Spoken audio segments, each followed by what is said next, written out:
Salut à toi et bienvenue dans le podcast L'expérience de soi. Ici, je te propose une bulle dans laquelle on explore ensemble ce qui nous rend unique et précieux, une bulle dans laquelle on essaye d'être le plus honnête possible avec nous-mêmes parce que c'est ça qui va nous permettre de toucher ce qui nous fait rêver. On parle de l'amour de soi, le fait de s'accepter pour tout ce que l'on est et de commencer à déculpabiliser de tout ce qu'on peut faire de, entre guillemets, pas bien. Moi, c'est Maude, je suis coach et je suis ravie de t'accueillir dans cet espace d'introspection et de découverte de soi. Et je suis là pour t'accompagner dans ce voyage à l'intérieur de toi, à travers ce podcast, à travers mes accompagnements. Et la manière dont je le fais ici, c'est en posant des mots sur mon propre voyage intérieur.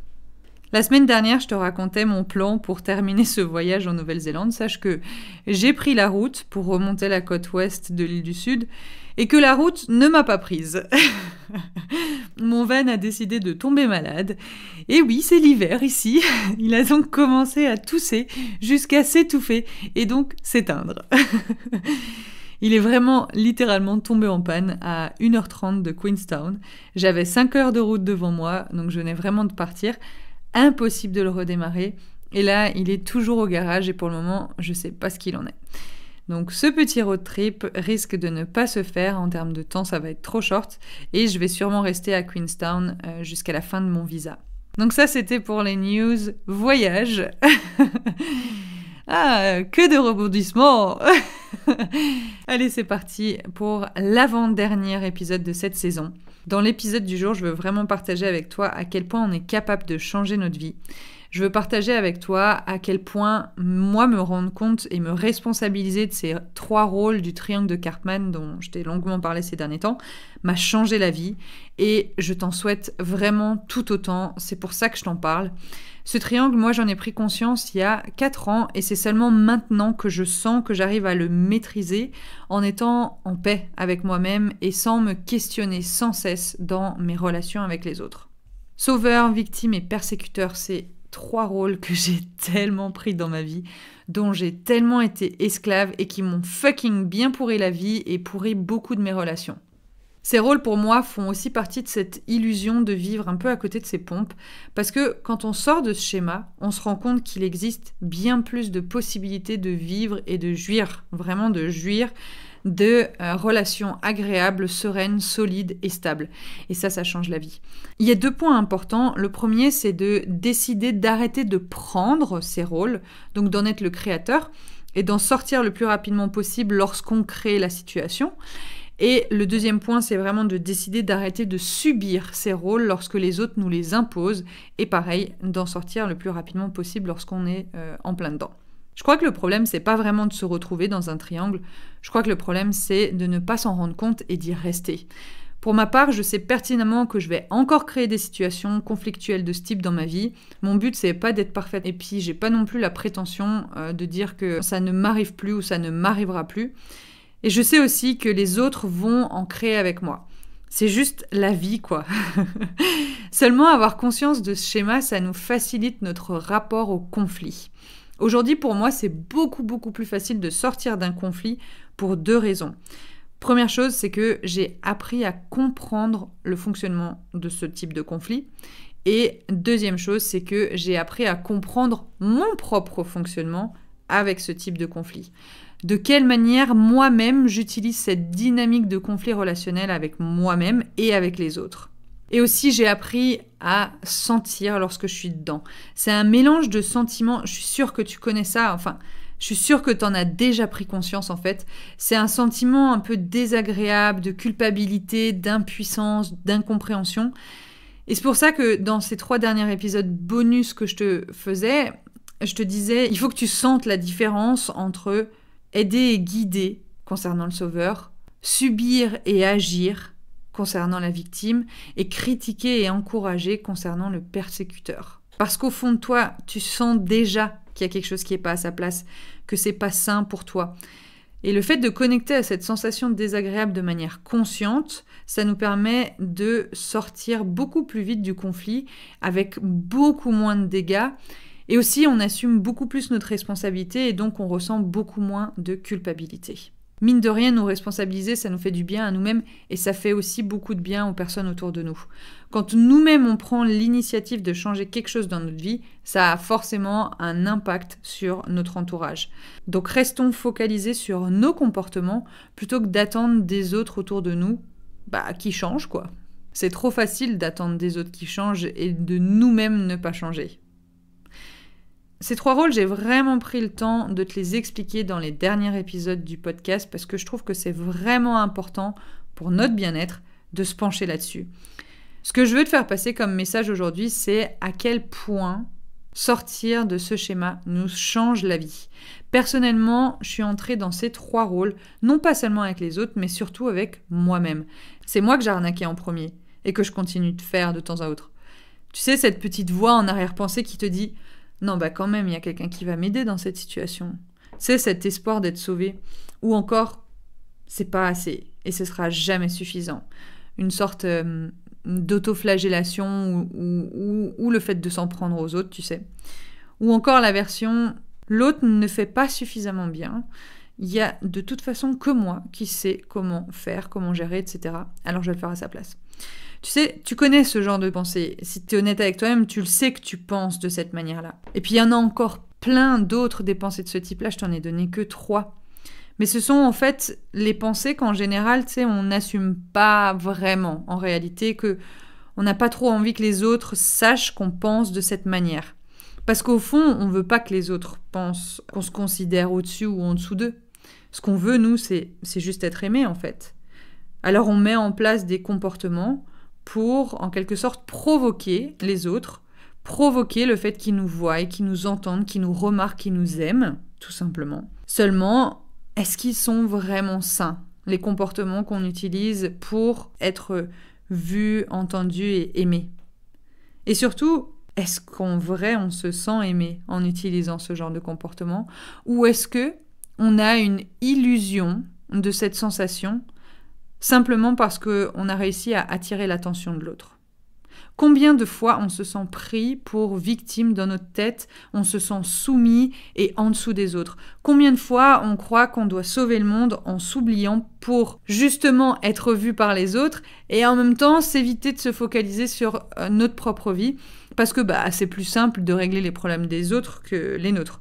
Combien de fois on se sent au-dessus des autres, à penser savoir mieux qu'eux ce qu'ils ont à faire, à vivre, à contrôler les autres, à leur imposer ce que nous on veut sans même respecter leur propre avis concernant leur propre vie? Quand est-ce qu'on comprend que on peut être nous, on peut être aimé pour qui on est, tout en étant différent des autres, et sans avoir à leur imposer ou devoir les convaincre de qui on est et de notre valeur, sans avoir à leur prouver qu'on vaut quelque chose? En réalité, on mène un combat contre nous-mêmes et contre les autres. Et ces comportements, quand ils sont inscrits. Et on reste dedans si on n'en prend pas conscience. Et à partir du moment où on en prend conscience, ça devient de plus en plus gros. Et on commence à le voir partout. Et on peut même d'abord, évidemment, le voir chez les autres. Enfin, de manière générale, c'est quand même plutôt comme ça que ça se passe. C'est qu'on est capable de le voir chez les autres avant d'être capable de le voir sur nous-mêmes et ensuite de l'assumer. Et en fait, on va être confronté à un moment donné au fait de devoir faire l'effort d'en sortir. Ce que j'ai vraiment envie à travers ce podcast, c'est d'impacter. C'est de partager ces prises de conscience qui changent la vie. Et dans mes accompagnements, j'accompagne sur le changement, c'est-à-dire le passage à l'action. Cet effort, justement, que ça demande de faire. C'est une de mes casquettes de soutenir dans l'effort que ça demande et dans le maintien des actions qui changent la vie. Mais ce n'est pas ma casquette d'être responsable du résultat de mes clients. Moi, je suis simplement un moyen d'y accéder. Et tu remarqueras très vite que les comportements de ce type, ils ressortent, mais tellement plus à chaque fois qu'on va pas bien, à chaque fois qu'on est fatigué, à chaque fois qu'on n'a plus le goût à rien. Donc quand ça va pas, on va s'en prendre plus facilement aux autres, on va entrer beaucoup plus facilement dans ce type de schéma. Étonnamment, on s'occupe beaucoup plus facilement de leur vie pour pas regarder notre merdouille à nous, et donc on se déresponsabilise beaucoup de notre vie. Seulement, on se rend pas compte qu'on fait ça. Et c'est là le piège. Quelque part, on s'en rend compte, mais on veut pas trop se l'avouer, parce qu'on y trouve une sorte de confort. Ce qu'on fait à ce moment-là, en fait, c'est qu'on transfère sur l'autre le fait de ne pas être serein ou bien au fond de nous-mêmes. Et la seule solution qu'on a, c'est de nous occuper de nous, d'apprendre à nous écouter, à nous connaître, à nous comprendre. C'est exactement là où intervient la Namasfuck Academy, qui est une formation en fait sur la communication, la connexion avec soi-même et avec les autres. J'aimerais te donner un exemple pour te montrer à quel point on bascule facilement dans chacun de ces 3 rôles dans une seule situation. Je vais t'inviter à imaginer une situation que tu as sûrement déjà vécue, sûrement même dans les 2 positions, mais pour le coup, je t'invite à la regarder en tant qu'observateur. Donc imagine que tu vois ma vie, tu regardes ma vie à la télé, tu vois, et tu me vois dans la situation suivante. J'avais prévu de retrouver un pote pour une soirée cinéma, seulement il annule à la dernière minute. Dans le cas où je réagis en tant que persécuteur, parce que je ne sais pas exprimer mes besoins ou ce que je ressens, eh ben je vais tenir un discours du genre « Eh, t'annules toujours nos plans à la dernière minute, tu te rends compte, c'est vraiment égoïste de ta part, on dirait que tu te fous de notre amitié. » Est-ce que tu vois la manière dont on peut très facilement, je généralise quand même, mais dont on peut très facilement rentrer dans ce rôle de persécuteur, plutôt que d'expliquer clairement nos propres besoins et nos propres ressentis. Je pourrais aussi très simplement exprimer que ce que ça me fait en fait, le fait qu'il annule à la dernière minute, et comprendre aussi ce qui se passe pour lui, pourquoi il annule en fait. Mais non, en entrant dans le rôle de persécuteur, je cherche à activer une réaction de sa part. Et du coup, face à ça, lui, il va se sentir coupable, parce que je l'accuse, et il va se sentir aussi incompris.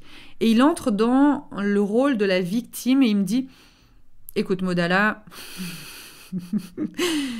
j'ai eu une journée horrible au travail, je suis complètement épuisée, j'essaie vraiment de tout gérer, mais parfois c'est trop difficile pour moi. » Est-ce que tu perçois la position de victime dans laquelle il peut se placer parce que il se sent pas compris? Alors il va essayer d'activer quelque chose en moi aussi. C'est comme s'il devait se justifier et expliquer le pourquoi du comment il a fait ce choix d'annuler et à quel point il est impuissant et à quel point il n'a pas de ressources. Et surtout, il utilise une position de faiblesse pour que j'ai en quelque sorte pitié de lui. Chose que je fais en lui répondant, évidemment, en entrant dans mon rôle de sauveur, en portant ma cape, simplement parce que j'ai ressenti de la culpabilité de m'en prendre à lui. Ah, je comprends que tu sois stressée. Dis-moi comment je peux t'aider. Peut-être que je peux te faire à manger, on regarde un film chez toi. Et du coup, là, moi, je me place à sa merci, comme si je lui devais quelque chose. Comme si j'essayais de me racheter, parce que j'ai plus envie de ressentir la culpabilité que j'ai ressentie lorsqu'il s'est placé en victime. Et en fait, tu vois, ça pourrait être un cercle sans fin. C'est comme un ping-pong, se renvoyer la balle sans cesse sur ces feelings, sur ces sentiments qui ne sont pas agréables. Et en fait, on est tout le temps dans de la culpabilité face à l'autre. Et il y a vraiment la possibilité de sortir du schéma en prenant compte de nos propres besoins et en les exprimant clairement. Par exemple, ici, il pourrait très bien simplement me répondre « Écoute, ce dont j'ai vraiment besoin, là, c'est de me reposer seule ce soir. Ce n'est que partie remise. On pourrait peut-être organiser nos sorties à des moments qui conviennent mieux à nos emplois du temps. Qu'est-ce que t'en dis ?» Et du coup, là, tu vois, en fait, en prenant conscience de ses propres besoins et en me les communiquant clairement, il brise le cycle du triangle dramatique. Et en plus de ça, il propose une solution qui respecte les besoins de chacun. Alors évidemment, je pourrais aussi lui rétorquer encore quelque chose et le faire re-rentrer de nouveau dans le triangle, ou je pourrais aussi moi-même me remettre en question et réfléchir à « Ok, est-ce que ce deal, il est bon pour moi ou non ?» Si tu ressens le besoin d'aller plus loin pour sortir de ces schémas qui te bloquent, j'ai 2 options super sympas pour toi. La première, ça va être les sessions individuelles « Il est temps d'oser ». Imagine une boîte à outils personnalisée remplie de techniques d'écoute et de soutien pour changer ta vie, juste pour toi. Visualise-toi en train de découvrir ces outils, les déclics que tu vas avoir et la capacité que tu as de voir ta vie sous un nouvel angle et de trouver les solutions qui te ressemblent et qui te conviennent. Ces sessions t'invitent à découvrir la sensation d'un poids qui s'allège lorsque tu explores ta vie avec de nouvelles lunettes. C'est un peu comme si tu avais des lunettes magiques, j'ai déjà parlé plusieurs fois de ces lunettes, qui te permettent en fait de dessiner un avenir qui te ressemble vraiment à toi. Avec ces sessions, en fait, tu vas vraiment gagner en clarté, en confiance en toi et en autonomie. Deuxièmement, pour une transformation en profondeur, découvre la Namasfuck Academy. Imagine un voyage, si je peux dire, sensoriel, où chaque étape te rapproche de ta vie, de tes rêves. Je parle pas d'une vie de ouf, je te parle de la vie à laquelle tu penses tous les jours. En te libérant des schémas qui te bloquent, comme par exemple le triangle de Karpman est un très bon exemple, tu pourras vraiment ressentir une légèreté nouvelle et vibrer ta vie et rayonner. C'est comme si tu goûtais à une sorte de liberté, que tu respirais un nouvel air frais, rempli de possibilités. Avec cette formation, en fait, tu bénéficies d'un soutien continu, d'une communauté qui t'inspire et qui aspire aux mêmes valeurs que toi et des ressources puissantes pour ta transformation. Tu verras, c'est un parcours où chaque moment, c'est une vraie opportunité de croissance. Ces deux options d'accompagnement sont là pour répondre à tes besoins et t'aider à atteindre tes objectifs de vie. La session individuelle, elle est parfaite pour une problématique précise à un moment donné, tandis que la Namasfuck Academy, elle est idéale pour des schémas répétitifs dont tu veux te libérer une bonne fois pour toutes. Choisis celle qui résonne le plus avec toi, celle qui fait écho en toi, et prépare-toi à voyager vers une version beaucoup plus épanouie de toi-même.